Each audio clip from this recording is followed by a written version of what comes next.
Olá, boa noite. Estamos iniciando mais um FAQuest da Faculdade de Unicruz. Sou Ana Júlia Alves Ferreira, sou acadêmica de Direito.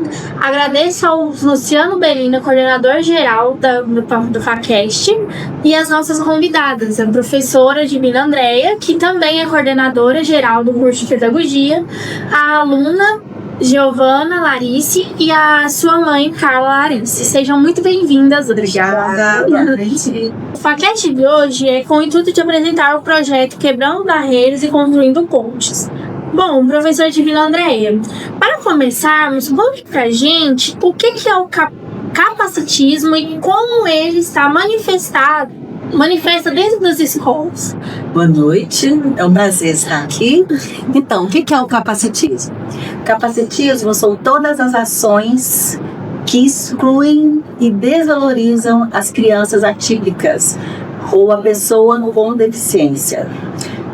Então, às vezes ela aparece de forma sutil, né, com palavras, gestos, com barreiras, né, que pode ser atitudinais, barreiras a partir da linguagem ou até mesmo barreiras físicas. Então, o que é o capacitismo? É o discriminar as pessoas que possuem, as pessoas que têm necessidades especiais. Ah, sim. E, professora Divina Andréia, o que motivou a criar um plano de ações quebrando barreiras e construindo pontes? A motivação veio da minha própria experiência, né? Eu sou professora aqui na Faculdade de Unicruz, atuo com pessoas em geral e também aqui, tanto aqui na faculdade quanto no Colégio Estadual Professor Andrido Nasser, eu trabalho com crianças atípicas. E às vezes eu percebo que tem muitas barreiras que deixa essas pessoas em situações difíceis, abala a autoestima delas e barreiras principalmente atitudinais, atitudes que talvez a gente faça que a gente nem perceba e que a gente desvaloriza, né, as crianças que têm deficiência intelectual, que está no espectro autista. Super compreensível. Professora, o plano envolveu várias ações, desde formações até de rodas de conversa. Pode contar um pouco pra gente como que foi essas etapas? Maior prazer. Então, esse plano de ação surgiu de uma proposta da SEDUC, para que a gente elaborasse um plano de ação com base em uma barreira. No caso, a que nós escolhemos foi a barreira atitudinal. E como é que a gente iniciou? Primeiramente, a gente realizou rodas de conversa, né, Giovana?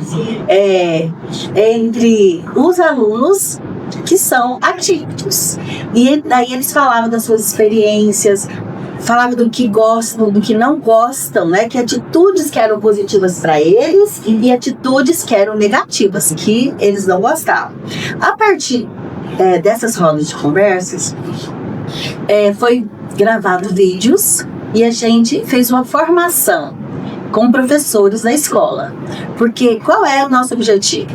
É mobilizar a escola contra esses preconceitos e fortalecer o protagonismo dos alunos atípicos, que são alunos com necessidades especiais. Então, a partir desses vídeos, nós fizemos essa formação. Na formação, a gente passou os vídeos deles falando como eles se sentem. E, em seguida, a gente fez algumas campanhas com divulgação na internet, com murais, e posteriormente nós realizamos rodas de conversa que até a Giovana participou, né, como aluna que está no espectro autista, e contou, né, da sua experiência, da sua história. Foi isso, Giovana? E daí eles faziam perguntas para ela. Para que isso? Para que eles conhecessem, para valorizar e respeitar ainda mais no contexto escolar e fora também.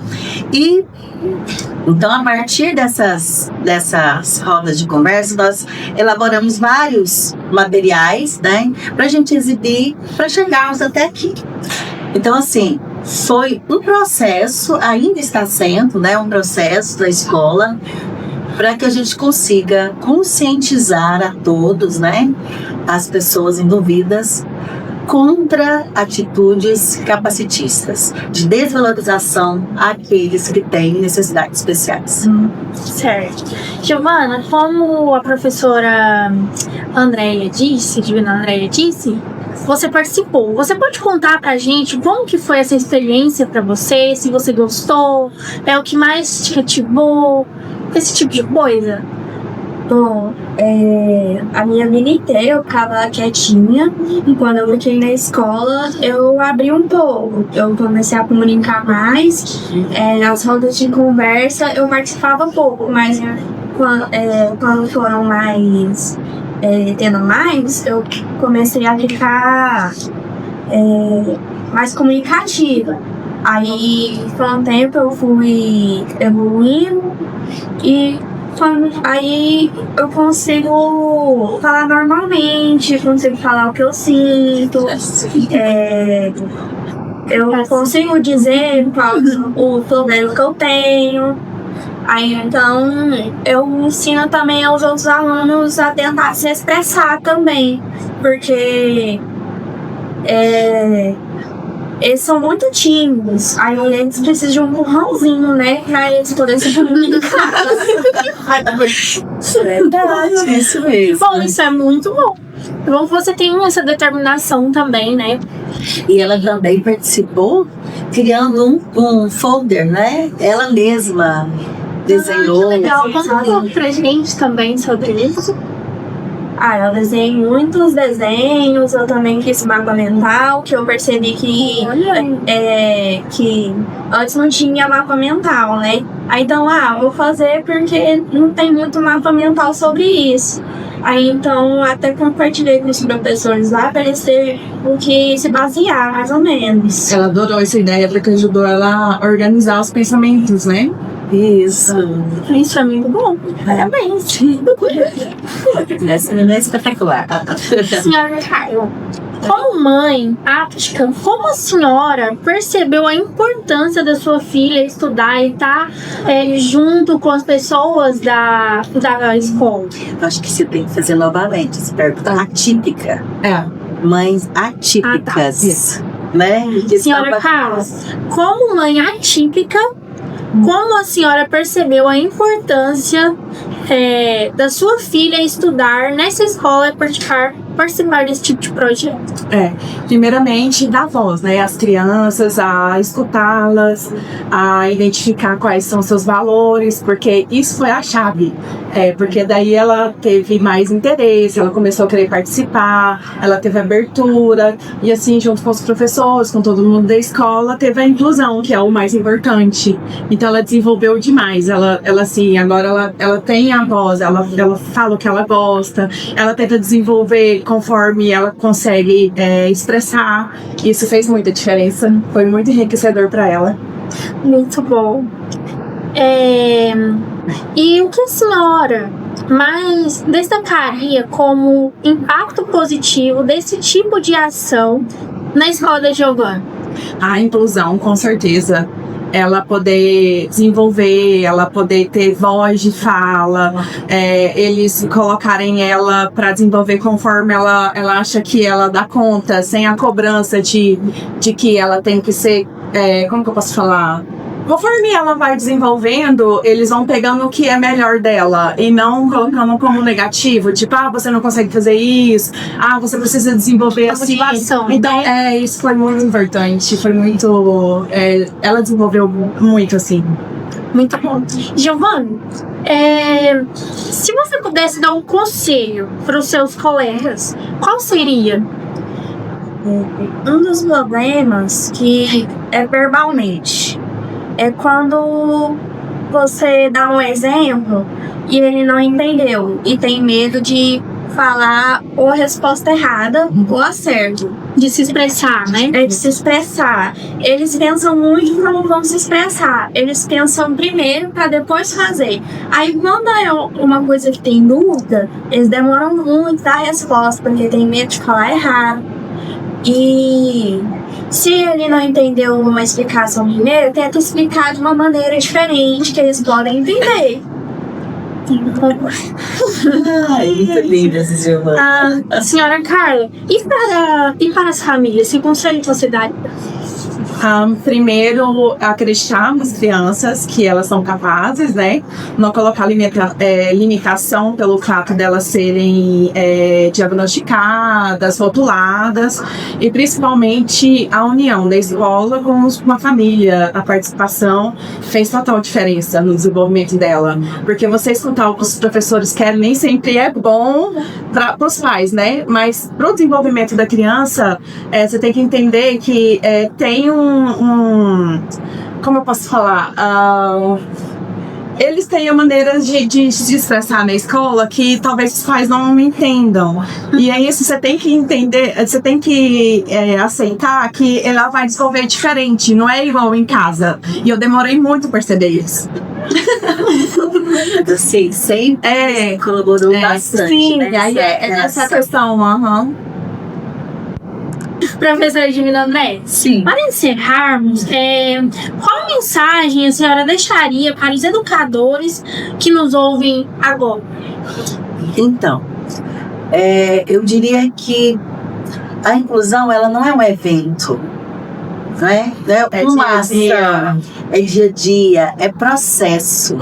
E assim, o melhor de tudo é que a gente tenha a disponibilidade de olhar para a criança atípica, não olhar para a deficiência, mas olhar para a pessoa, como ser humano integral, que sente, que pensa, que age de forma diferente. E que tem habilidades lindas, né? E que a gente tem que explorar conforme elas conseguem entender o mundo. Isso, a forma de ver é um pouco diferente. Agora nós precisamos conhecer para que a gente possa acolher, trabalhar de maneira bem mais significativa, que daí a gente consegue ajudar, né?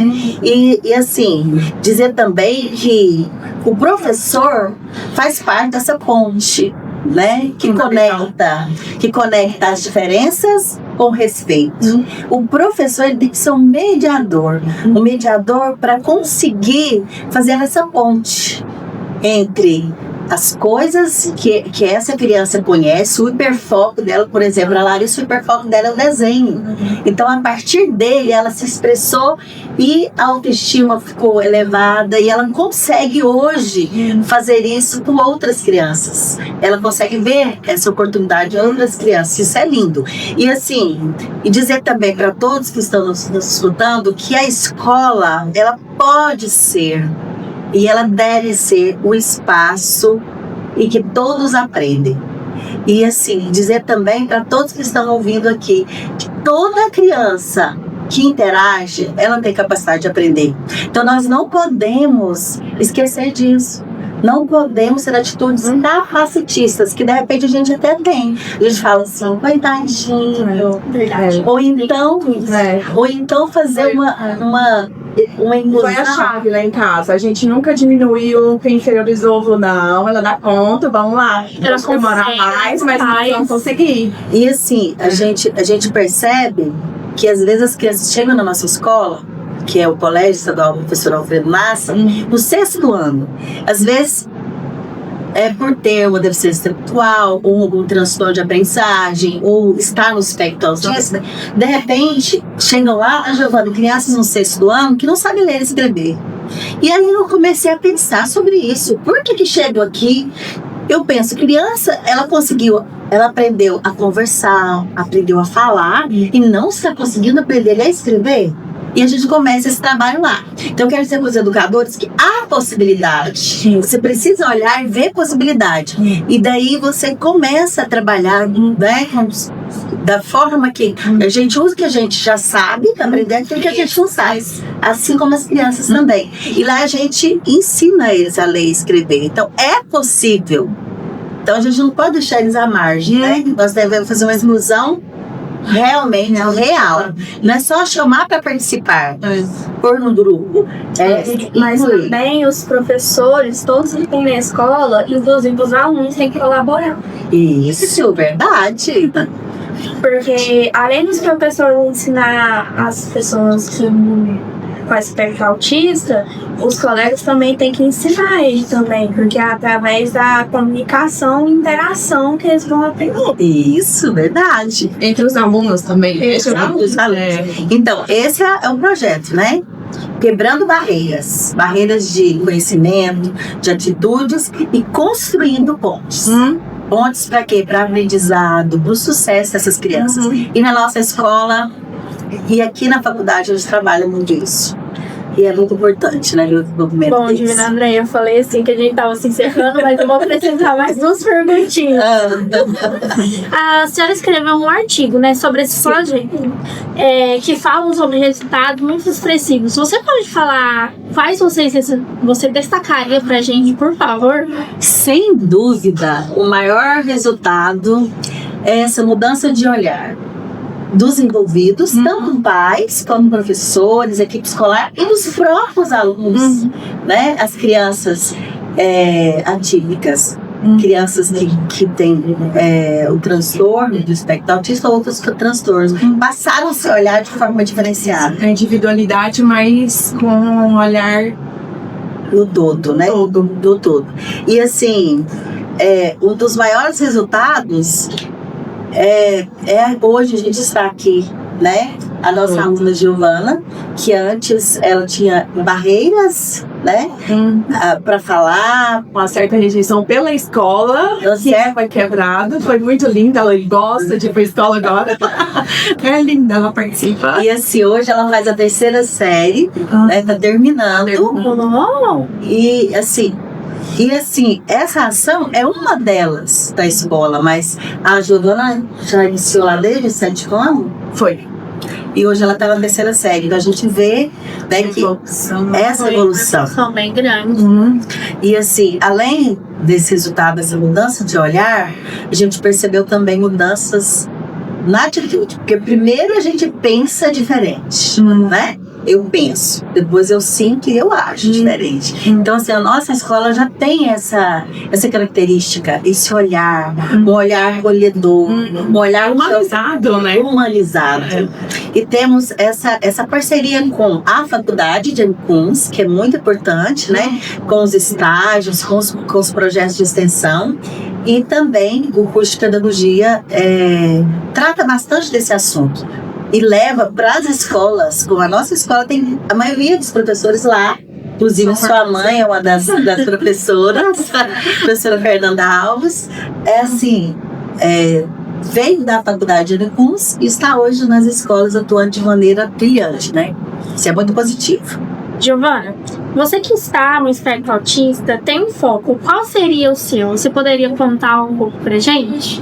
É desenho. Eu desenho bastante coisa. Eu desenho felinos, caninos, anjos. Eu desenho bastante também. Alguns personagens meus são da África. Olha! Outros baseados em culturas também. Eu gosto de misturar bastante coisa porque é pra... além de representar algumas pessoas, também, tipo assim,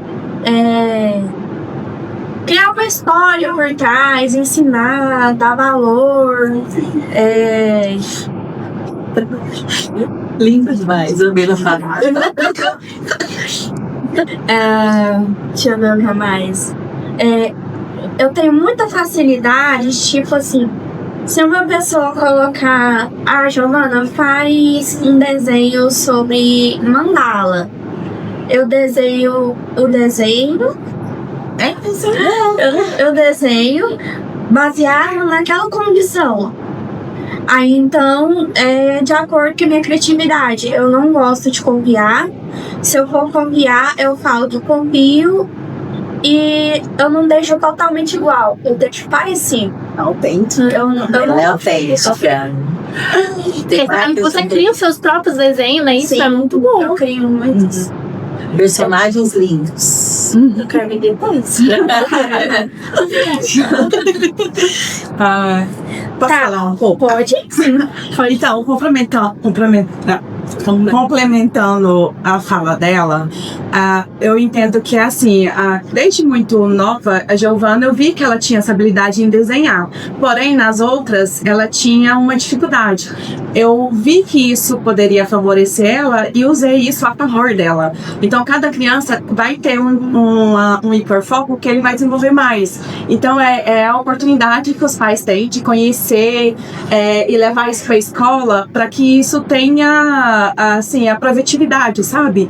Igual a Giovana, quando a gente foi procurar os tratamentos e as terapias, a gente foi para a cidade de Goiás Velha. Ela é formada na Casa de Artes Plásticas Veiga Vale. Então ela já tinha um nível muito alto de artista, pintura e sensibilidade, mas não tinha alfabetizado ainda. Então, assim, na área da arte, ela desenvolveu muito rápido, mas na alfabetização não. Então eu vi assim, isso vai vir tardio, mas tudo bem, a gente vai complementando, professora particular, junto com a escola, os medicamentos. Então tudo é realmente uma inclusão, é realmente assim, etapas que a gente não consegue fazer rápido, é no tempo dela, mas que no final a gente só tem a agradecer, porque realmente foi, né, enriquecedor pra ela, pra nós, pra escola. Demais. É satisfatório ver.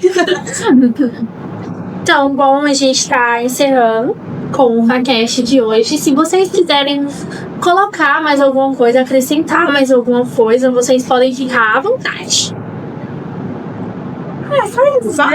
Eu quero agradecer a Divina André, que fez um papel lindo com a Giovana, que, nossa, foi assim, a gente ficou lá em casa muito emocionado, porque as falas dela sempre tá motivando, e a Giovana com amor em troca. A escola Pedro Nossa, que a gente tem uma paixão, assim, lá em casa a gente é da família de escola, pedagogo, a minha avó trabalhou na mesma escola, minha mãe, eu estudei, minha irmã, minhas primas, então aquela escola tem um valor sentimental muito grande. E agora com a Giovana, a gente só tem a agradecer.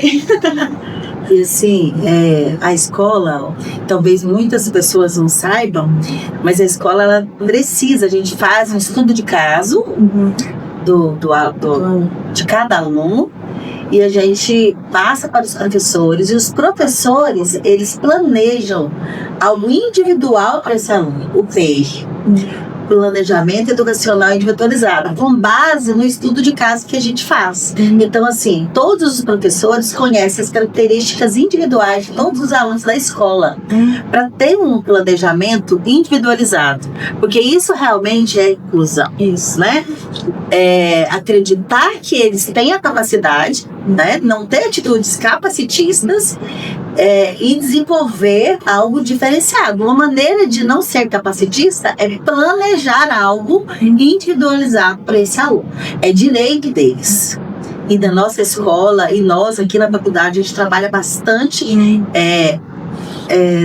essas ideias para que os próprios educadores que forem formados aqui, os pedagogos irem para a prática já entendendo dessas atitudes que enriquecem, né, o aprendizado das crianças ativas.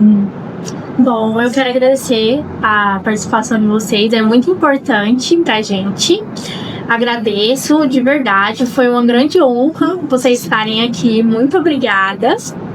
É isso. A gente agradece, né? Nós aqui agradecemos. Estamos honrados. Essa menina é uma pedra preciosa nossa. A família ajuda bastante. Isso é muito bom.